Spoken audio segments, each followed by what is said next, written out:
जगभरामध्ये tariff war सुरू आहे आणि कोण जास्ती कर लावतं आणि कोण किती कर लावतं याचा एक खेळ हा आज जगभरात सुरू आहे। आणि अर्थात या सर्व एकंदरीत अर्थकारणाचा फटका हा भारतालाही बसत आहे। तर दुसरीकडे याचा फायदाही भारताने हा उचलला पाहिजे। इतर क्षेत्रातल्या बाबतीत असं म्हणणं थोडी घाई होईल, मात्र क्रूड ऑइलच्या संदर्भामध्ये आपण बघतोय की मोठ्या प्रमाणावर घसरण होत चाललेली आहे आणि कच्चं तेल जे आहे याचे भाव दिवसेंदिवस पडत आहेत। आणि कच्च्या तेलाचे भाव पडत असताना आपल्याला मात्र 110 रुपयांनी पेट्रोल आणि 95 रुपयांनी डिझेल हे खरेदी करावं लागत आहे। त्यामुळे थेट स्वरूपामध्ये सरकारने पेट्रोल हे 51 रुपये दराने आणि डिझेल हे 41 रुपये दराने हे भारतामध्ये विकावं ही आमची काँग्रेस पक्षाची मागणी आहे। आणि यामागे शुद्ध स्वरूपामधलं अर्थशास्त्र आहे की क्रूड ऑइलचा भाव बॅरलच्या मागे एका वेळेस 145 डॉलरपर्यंत गेलेला होता। मनमोहन सिंग साहेब तेव्हा देशाचे पंतप्रधान होते। 125 तर हा त्यांची सरासरी होती। आणि अशा असताना भारतामध्ये आपण 70 रुपयाच्या दराने पेट्रोल आणि 45 रुपयाच्या दराने आपण डिझेल आपल्या देशामध्ये विकलेलं आहे। तर आज जी क्रूड ऑइलची जी किंमत आहे ही आता $65 दरम्यान, 65 ते 68 रुपयाच्या दरम्यान, डॉलरच्या दरम्यान आता त्याचा भाव हा पडलेला आहे।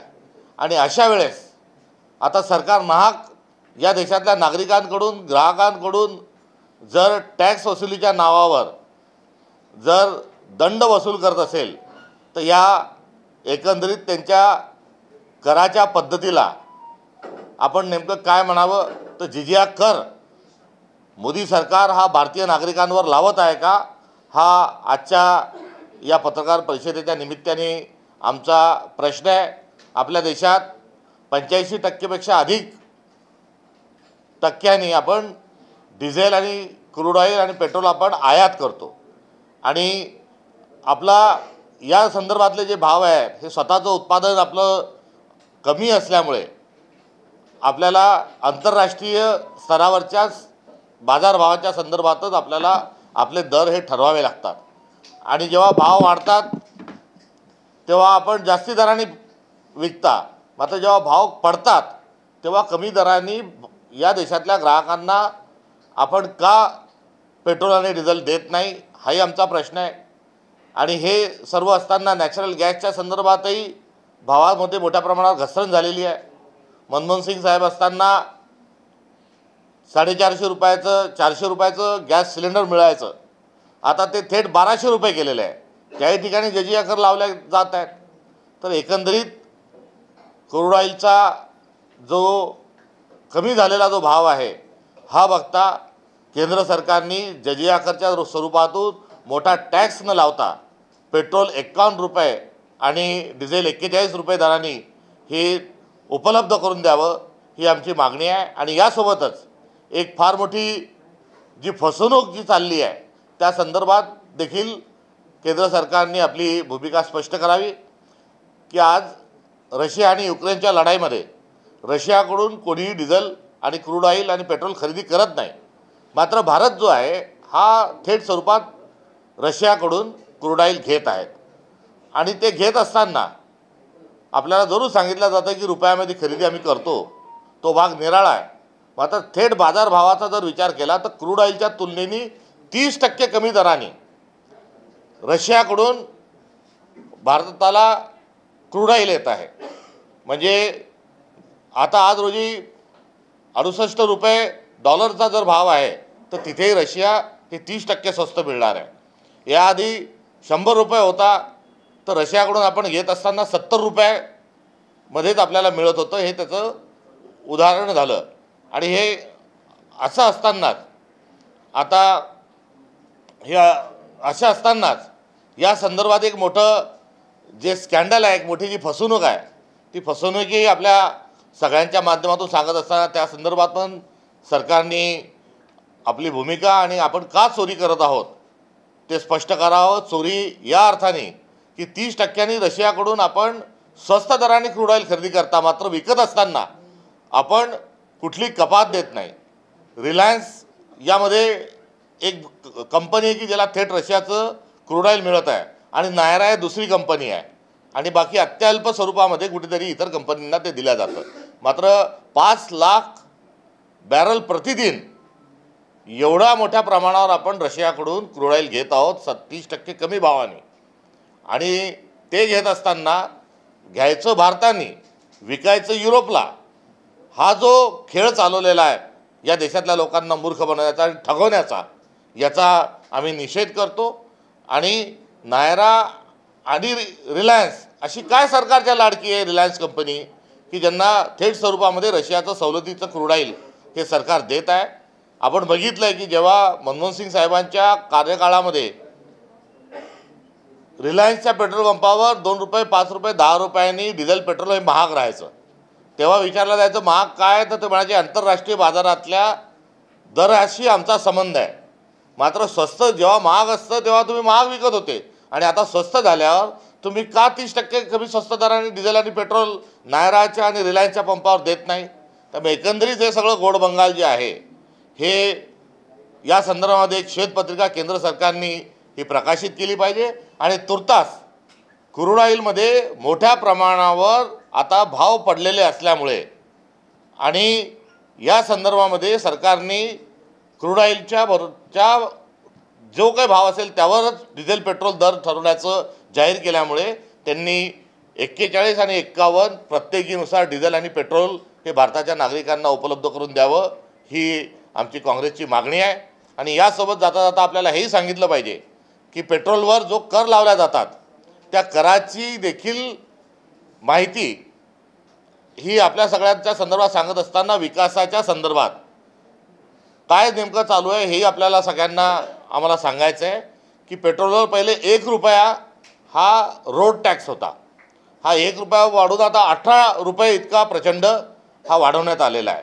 रस्त्यांची गती जी होती ही तुलनेने तेवढीच आहे. म्हणजे याचा अर्थ काय की किंमत 18 पटीनं ही याची किंमत ही या सरकारने वाढवली आहे. त्यामध्ये 1 रुपया हा काँग्रेसच्या काळात रोड टॅक्स होता, तो आता 18 रुपये केलेला आहे. आणि टोल टॅक्सची तर गंमतच आहे, 1 एप्रिलला परमनंट धोरण सांगू असं सांगितलं आणि भाववाढ करून टाकली. त्यामुळे हा जो टॅक्स वाढवलेला आहे 1 रुपया ते 18 रुपये आणि रस्त्यांचं प्रमाण मात्र त्या 18 पटीने वाढलेलं नाही. यामधलंही जे काळं बेरं आहे हे देखील समोर आलं पाहिजे. तर दुसरीकडे एक अतिरिक्त टॅक्स लावला जो शेती विषयाशी निगडीत आहे आणि शेती विषयाच्या अनुषंगानं 2 रुपये आणि 4.5 रुपये हा ॲग्रिकल्चर टॅक्स देखील त्या ठिकाणी हा लावला जात आहे. त्यामुळे या 2 टॅक्सचा त्यामध्ये जो अंतर्भाव केलेला आहे हाही जुलमी स्वरूपाचा आहे. त्याच्यामध्ये जे टॅक्सेशन वाढवलेलं आहे तेही फार मोठ्या प्रमाणामध्ये हे टॅक्सेशन त्या ठिकाणी केलेलं आहे. त्यामुळे हा जजिया कर जो लावला गेलेला आहे हा रद्द करावा आणि बाजारभाव आंतरराष्ट्रीय बाजारभावानुसार पेट्रोल आणि डिझेल आणि गॅस सिलेंडर हे पुन्हा गॅस सिलेंडर हे 350-400 रुपयामध्ये हे उपलब्ध करून द्यावं या आमच्या केंद्र आणि राज्य सरकारकडे मागण्या आहेत.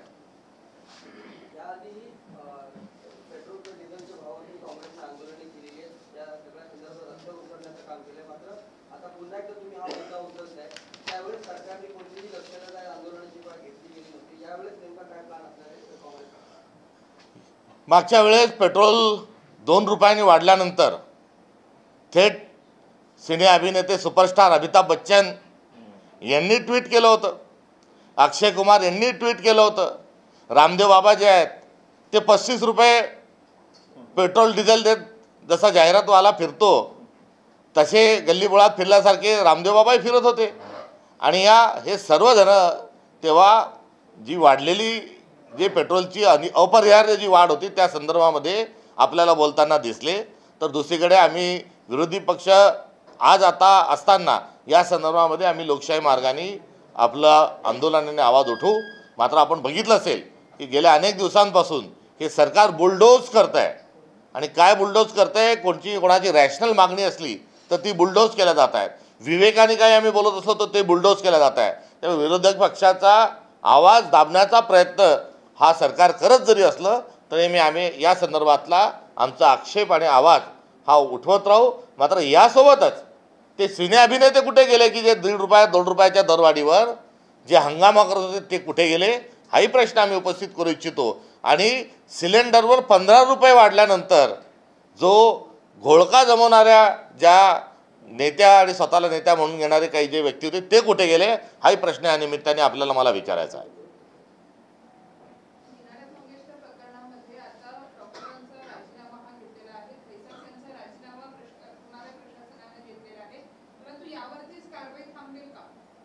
ह्या प्रकरणामध्ये कुठेतरी मुख्यमंत्री 2 कदम आगे 4 कदम पीछे अशी भूमिका घेत असताना आपल्याला आढळून येत आहे. त्यामुळे ते का वाचतात आहे? हे एवढं मोठं गंभीर प्रकरण झालं, ही कुठली पद्धत आहे की 10 लाख एवढी टॅक्स फी ॲडव्हान्समध्ये वसूल करून घ्या आणि भरा, हे सांगणं हे कोणत्या तत्वात बसतं? त्यामुळे क्लिअर कट प्रकरण आहे.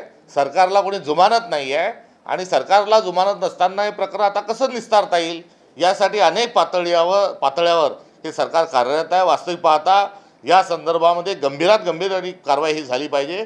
कुठेही कोणतीही महिला, कोणताही रुग्ण, कोणताही नागरिक हा उपचाराशिवाय मरता कामा नये या संदर्भात शासनाने पावलं उचलावीत. मात्र ते कुठे कारवाईचं आणि चुकीची घटना सांगतात तर सावरासावर करतात. यामागे नेमकं काय दडलं आहे हा प्रश्न थेट मुख्यमंत्र्यांना आपण सर्वांनी विचारला पाहिजे.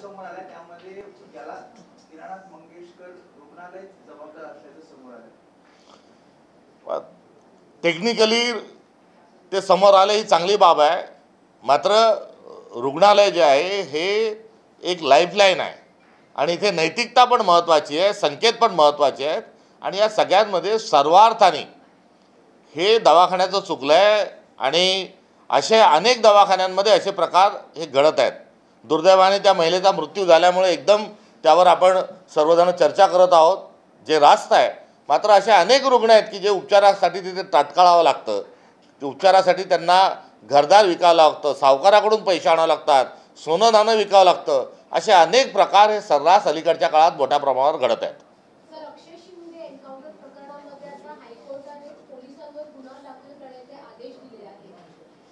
आता सरकारला काहीच करायचं नाही, त्यामुळे आता कोर्टच करणार आहे का हाच एक प्रश्न या निमित्ताने उपस्थित होतो.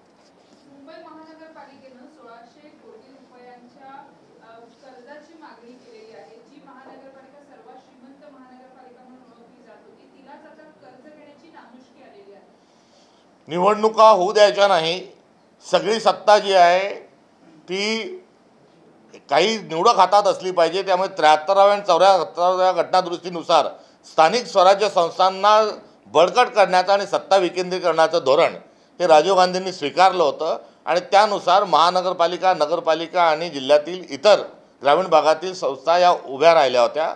आणि त्यातच मुंबई महानगरपालिका ही निवडून आलेली जेव्हा कमिटी आणि निवडून आलेलं जेव्हा प्रशासन, महापौर आणि नगरसेवक हे कार्यरत असताना त्यावेळेस 90,000 कोटी रुपयांच्या बँकेमध्ये फिक्स्ड डिपॉझिट ठेवण्यात आल्या होत्या. आता 3 वर्ष निवडणुका होऊ दिल्या नाही. का होऊ दिल्या नाही? तर देवेंद्रजींना सगळी सत्ता जी आहे ती स्वतःच्या जॅकेटच्या खिशात ही त्यांना ठेवायची आहे, म्हणून ते निवडणुका होऊ देत नाही. हा आम्ही तो गेल्या अनेक दिवसांपासून आरोप करत होतो. त्याला आता सबळ स्वरूपाचा पुरावा मिळाला आहे. ती 90,000 कोटी रुपये कुठे गेले? ते विड्रॉल करून टाकल्या का? त्या ठेवी मोडून टाकल्या का? ते पैसे कोणत्या गड्ड्यात घातले, कोणत्या नाल्यात घातले याचा हिशोब द्या. आणि आता ते पैसे लाटून आता संपलेले आहेत. आता अधिकची त्यांची जी वाढलेली भूक आहे ती शमवण्याकरता मुंबई महानगरपालिकेने 1600 कोटी रुपयांचे नवीन कर्ज काढण्याचा हा घाट घातलेला आहे. आणि यामध्ये निर्लज्जपणाची हद्द ही आहे की राज्य सरकारने त्याला मंजुरी दिलेली आहे. या हिशोबाने सरकार अयशस्वीच नाही तर सरकार किती लागट आहे आणि किती बेशरम आहे हे या निमित्ताने सिद्ध होत आहे. सरकारने मुख्यमंत्री तीर्थदर्शन योजना निवडणुकीच्या आधी सुरू केली होती. आता 600 पेक्षा अधिक जे ज्येष्ठ नागरिक आहेत ते प्रतीक्षेत आहेत की आपलं तीर्थदर्शन कधी होणार. मंत्री म्हणतात की योजना सुरू आहे, मात्र अधिवेशनात तशी निधीची तरतूद नाही. हे बजेट सबसेल फोल राहिलं. खूप मोठे भाषणं केली, सगळं काही सांगितलं, मात्र राजा उदास झाला आणि हाती भोपळा लागला. असं मागच्या अधिवेशनाचा आणि अर्थसंकल्पनाची एकूण गोळाबेरीज आहे. त्यामुळे सगळेच्या सगळे वादे, मग ते शेतकऱ्यांच्या मालाला शेतमालाला भाव देण्याचा विषय असो, लाडक्या बहिणींना 1,500 वरून 2,100 रुपये देण्याचा विषय असो, वीज बिलामध्ये कपात करण्याचा विषय असो, शेतकऱ्यांना कर्जमाफीचा विषय असो, किंवा आता आपण विचारलं त्यानुसार तीर्थक्षेत्राच्या मुख्यमंत्री दर्शनाचा विषय असो, हे सगळे जे वादे आहेत हे विसरलेले आहे. त्यामुळे या सरकारला एकच म्हणायचं, क्या हुआ तेरा वादा वो कसम वो इरादा.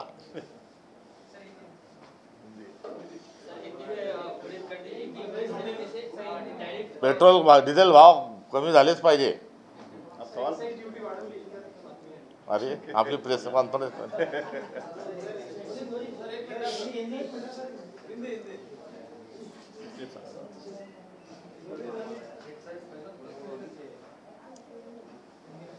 पहिला 35 होता, आता किती वाढवला. म्हणजे हे क्रूड ऑइलचा जो डिफरन्स आहे की नाही, हे पेट्रोलचा भाव डिझेलचा भाव कमी करायचा आणि म्हणून तो टॅक्सेशन म्हणजे जजिया कर जो शब्द वापरला तो तर लगेच एकदम बरोबर.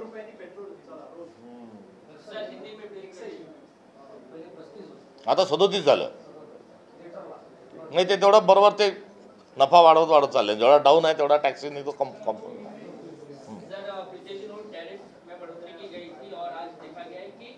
शेयर मार्केट में जो है करीब 4,000 अंकों की गिरावट देखी गई है. जिस तरीके से इस पूरे माहौल को देखते हैं, जो भारत का जो शेयर मार्केट है ये उछाला हुआ था और चंद दलालों ने इसमें दलाली के लिए ये मार्केट को जो सभ्य मानक है उस सभ्य मानक पर और अर्थशास्त्रीय दृष्टिकोण पे जो रहना चाहिए था वो न रखते हुए इसको उछाला था. और उछाल के क्या किया, तो इस देश के आम आदमी के जेब से पैसा निकालकर उन्होंने शेयर मार्केट में लाया. मगर जैसे ये टेरिफ वॉर शुरू हो गई तो ये दलालों का पर्दाफाश हुआ और ये जो नीचे जो गिरा हुआ सेंसेस है, इसका मतलब ये है कि जो आम यहाँ का आदमी है जो इसमें निवेश करता था उसको सरकार ने ही इसमें फंसाया हुआ है और इस सब के लिए सरकार जिम्मेदार है.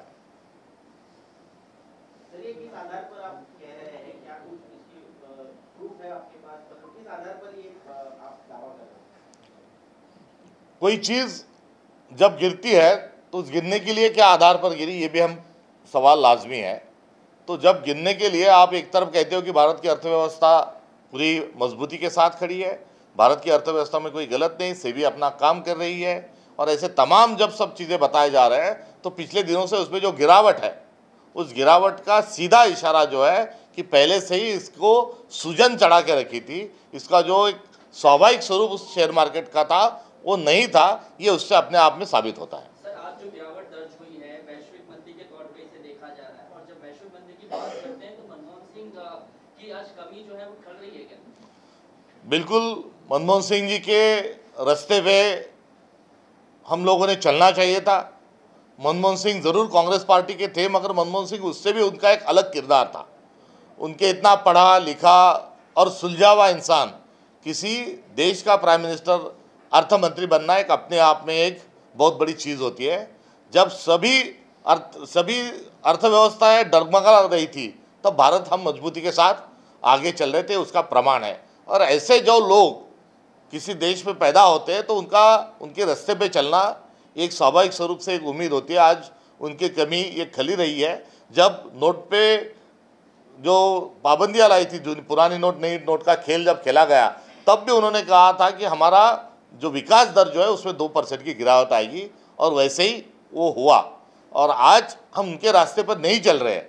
जो कानून उन्होंने जो बनाए थे उसके साथ खिलवाड़ कर रहे हैं, ये उसका पक्का सबूत है. और पहला जो प्रश्न था उसी के साथ मैं इसको जोड़ना चाहूँगा कि जब देश की पूरे विश्व की अर्थव्यवस्था कोरोना के काल में नीचे जा रही थी तब भारत का सेंसेस ऊपर जा रहा था, और तब हम हमारी पीठ थपथापने पे लगे थे कि आज विश्व नीचे जा रहा है, मंदी पूरे विश्व में है, मगर भारत का सेंसेस ऊपर जा रहा था. पर आज यदि आपको इस सरकार को विश्व में चाहे कुछ भी हो जाए मगर यहाँ 56 इंच वाले हैं, यहाँ तो बढ़ोतरी होती रहेगी, ये कहने वालों को इस बात का से एक सबक मिलता है. और हमने भी सब लोगों ने इसका सीधा जो संबंध है उसको देखना चाहिए.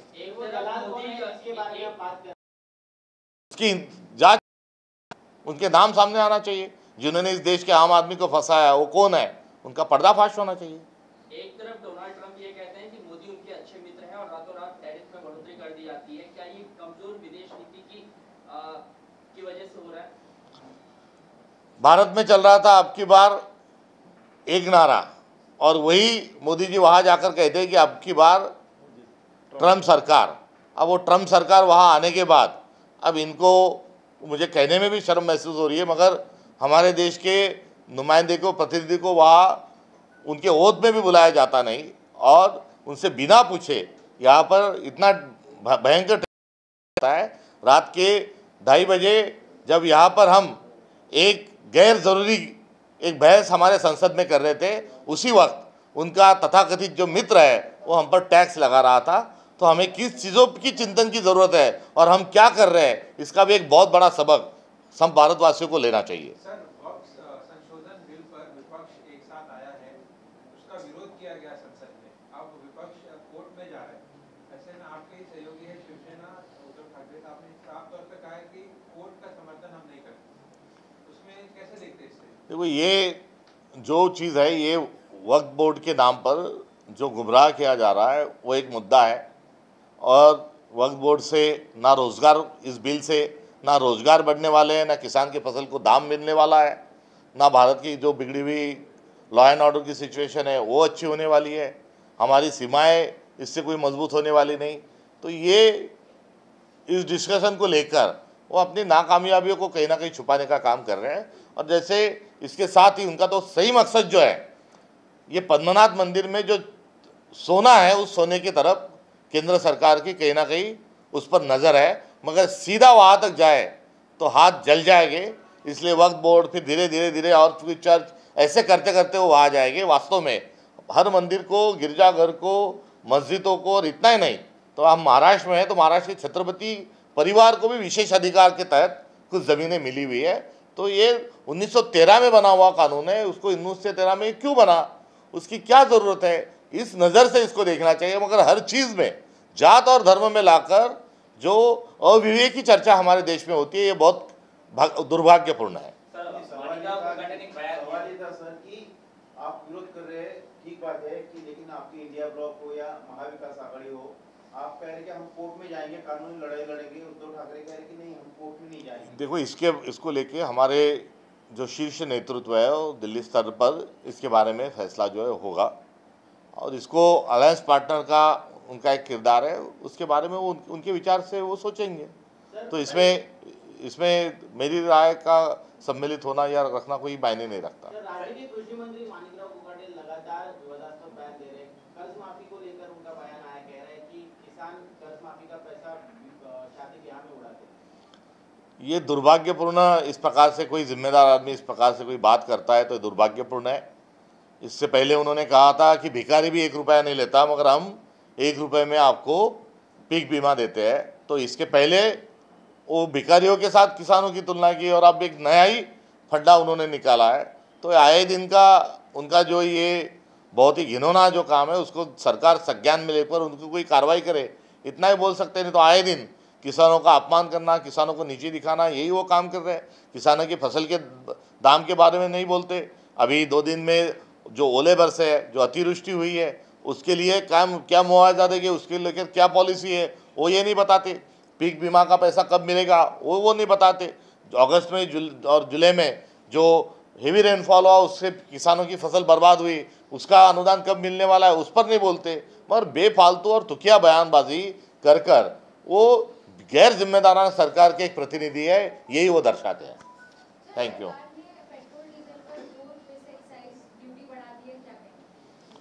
ये प्रेस कॉन्फ्रेंस ही इसलिए रखी थी कि 51 रुपये पेट्रोल का और डीजल का 41 रुपये दाम करे, और इसके लिए इसका जो सीधा जो मतलब है वो क्रूड ऑयल के जो गिरे हुए दाम है उसके साथ जोड़ते हुए इतने कम दाम में वो मुहैया होना चाहिए, ये हमारी मांग है।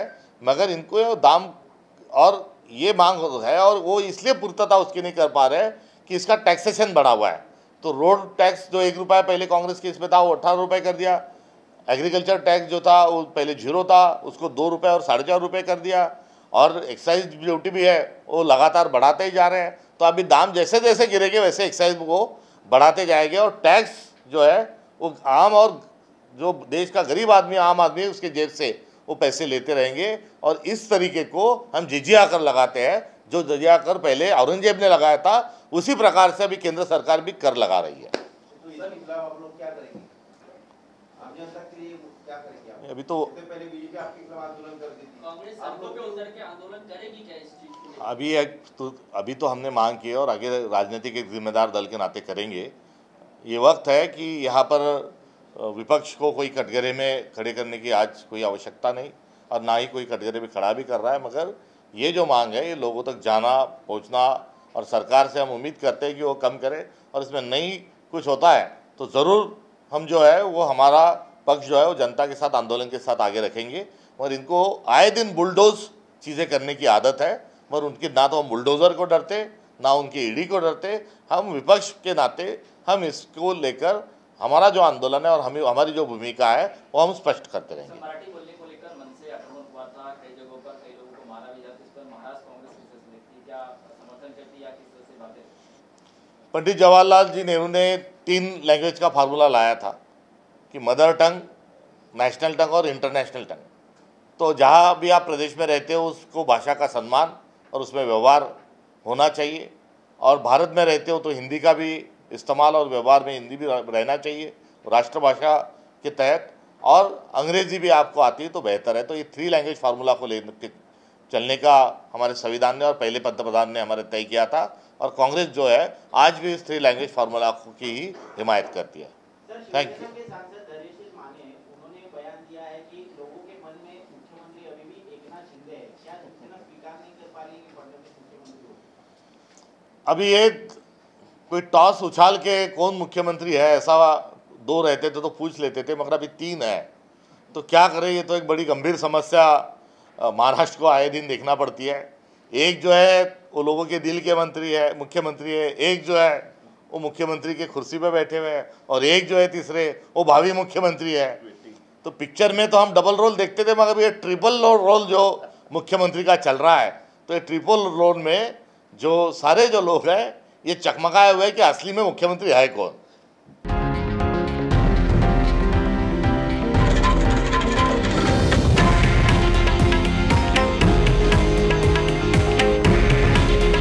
हे आहे देशातील नंबर 1 न्यूज नेटवर्क आणि आपण पाहत आहात TV9 मराठी। काळजी तुमची, हित महाराष्ट्राचं।